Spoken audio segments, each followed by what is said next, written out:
Niyanig na naman ang Ukraine ng panibagong atake mula sa Russia. Ayon kay Ukrainian President Volodymyr Zelensky, mahigit 100 drones ang pinakawala ng Russia sa isang overnight attack. 2 ang nasawi at marami ang nasugatan. Bakit umatake muli ang Russia? Ano ang bagong deal na napag-usapan ng Russia at Ukraine? At bakit wala nang kawala ang Ukraine sa Russia? Yan ang ating aalamin. Ang pinaka-naapektuhan ay ang lungsod ng Kharkiv, ang pangalawang pinakamalaking lungsod ng Ukraine na malapit sa border ng Russia. Isang dashcam video ang kumalat kung saan makikitang sumabog ang isang drone sa mismong harapan ng isang sasakyan, dahilan para agad itong umatras at mag-U-turn palayo sa lugar ng ipagsabog. Sa lakas ng atake, mga high-rise apartments, pribadong bahay, isang medical facility, at iba pang sibilyang estruktura ang tinamaan. Parang wala nang pinipili ang mga target basta may buhay, pwedeng tamaan. Ito ay naganap kahit may isinusulong na raw na 3-day na ceasefire si Vladimir Putin na nakatakdang simulan sa susunod na linggo. Bakit ganito ang ginagawa ng Russia kung may ceasefire naman? Ito ngayon ang malaking tanong ng marami. Kung may plano palang ceasefire, bakit todo bomba pa rin si Putin? Ayon kay Zelensky, ang ganitong mga galaw ay patunay na hindi pwedeng basta-basta pagkatiwala ng Russia. Para sa kanya, kailangan ng tuloy-tuloy na pressure sa Moscow at hindi sapat ang mga salita lang. Lalo na ngayong nagkaroon ng pagbabago sa liderato ng Amerika. Maraming Ukrainians ang nagtatanong, sa pagbalik ni Donald Trump, mas kakampihan pa kaya sila o iiwan na lang basta? Sa kasagsagan ng drone attacks, naglabas si Trump ng matapang na post sa Truth Social, ang sarili niyang social media platform. Sa kanyang post, direkta niyang hinikayat si Vladimir Putin na itigil na ang giyera. I am not happy with the Russian strikes on KYIV, not necessary and very bad timing. Vladimir, stop. 5,000 soldiers a week are dying. Let's get the peace deal done. Pero ayon sa mga eksperto, salita lang ito, wala pang konkretong aksyon. Ang tanong ngayon, papaboran ba ni Trump ang diplomatikong paraan o magpapakita rin ba siya ng lakas tulad ng ginawa ng mga naunang administrasyon? Ceasefire, natural resources deal ang kapalit. Habang pinaluluhod ang Ukraine sa mga sunod-sunod na drone strikes, tahimik namang gumugulong ang isang malaking deal sa pagitan ng Ukraine at US. Ayon sa ulat ng Kyiv Independent, handa na raw pumirma ang Ukraine sa isang kasunduang may kinalaman sa natural resources. Ano ang laman ng deal? 50-50 investment project para sa infrastructure.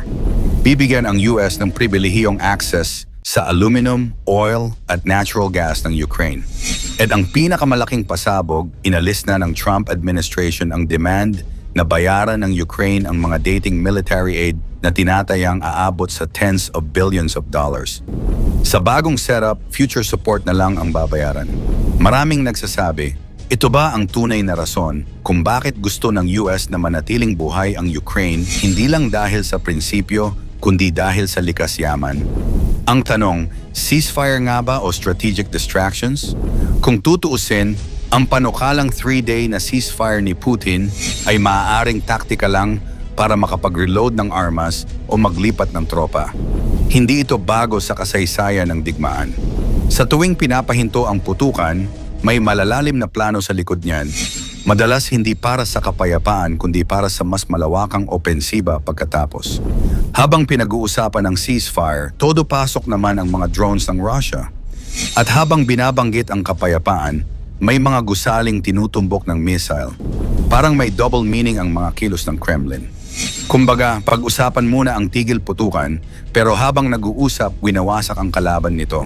Hindi lang simpleng military conflict ang labanang ito.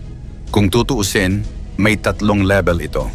Una, laban ng teritoryo at soberenya sa pagitan ng Ukraine at Russia.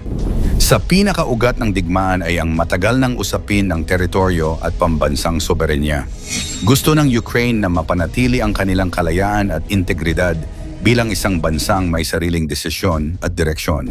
Pero para sa Russia, lalo na sa ilalim ni Vladimir Putin, hindi kailanman matanggap na tuluyang mapalayo sa kanilang impluensya ang dating bahagi ng Soviet Union.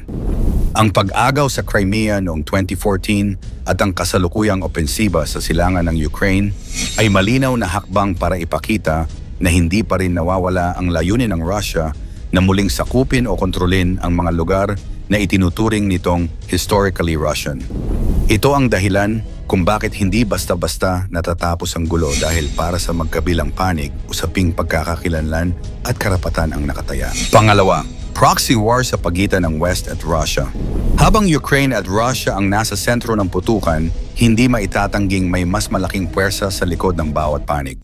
Para sa Russia, ang laban ay hindi lang laban kontra Ukraine, kundi laban sa buong Western Bloc, lalo na ang NATO at Estados Unidos. Samantala ang Ukraine naman ay sumasandal sa tulong ng mga bansang kanluranin sa anyo ng armas, pondo at diplomatikong suporta.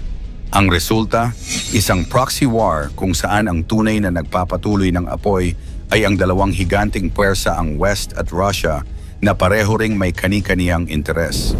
Ang Ukraine sa kabila ng pagkakampihan ay tila naging larangan ng testing ground para sa mga makabagong armas, estratehiya at pandaigdigang impluensya. Pangatlo, ekonomiyang digmaan kung saan ang natural resources ang bagong bala. Sa likod ng mga drone strikes at ceasefire talks, may mas tahimik ngunit mapanganib na digma ang nagaganap. Ang pag-aagawan sa natural resources ng Ukraine. Kilala ang bansa bilang mayaman sa mga likas yaman gaya ng aluminum, langis, natural gas at butil. Ngayon, lumulutang ang mga kasunduan kung saan maaaring magkaroon ng privileged access ang mga dayuhang bansa tulad ng Estados Unidos kapalit ng tulong militar o pampinansyal. Ito ang bagong mukha ng digmaan, hindi na lang baril at bomba ang armas, kundi kasunduan at ekonomiyang kontrol. Kapag ang mga yaman ng isang bansa ay unti-unting napupunta sa kamay ng banyaga, panibagong uri ito ng pananakop, isang uri ng ekonomikong kolonya sa gitna ng modernong panahon. Ang pagpasok ng US sa Natural Resources Deal ay maaaring maging game changer.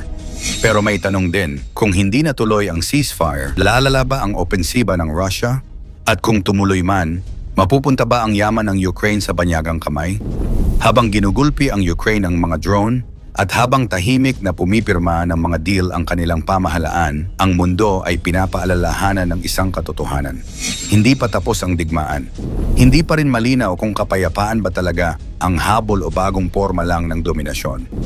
Sa ganitong sitwasyon, kailangang bantayan ng buong mundo ang tunay na layunin ng bawat kilos, lalo na kung may mga kasunduan sa likod ng kamera.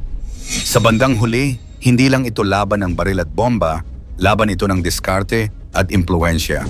Sa bawat drone na bumabagsak, may kapalit na politikang kasunduan.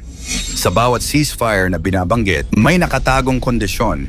At sa bawat natural resources deal na pinipirmahan, may bagong pag-aari at posibleng pang-aabuso. Ang tanong, sa gulo ng lahat ng ito, sino talaga ang panalo? Makakabawi pa kaya ang Ukraine sa labang ito?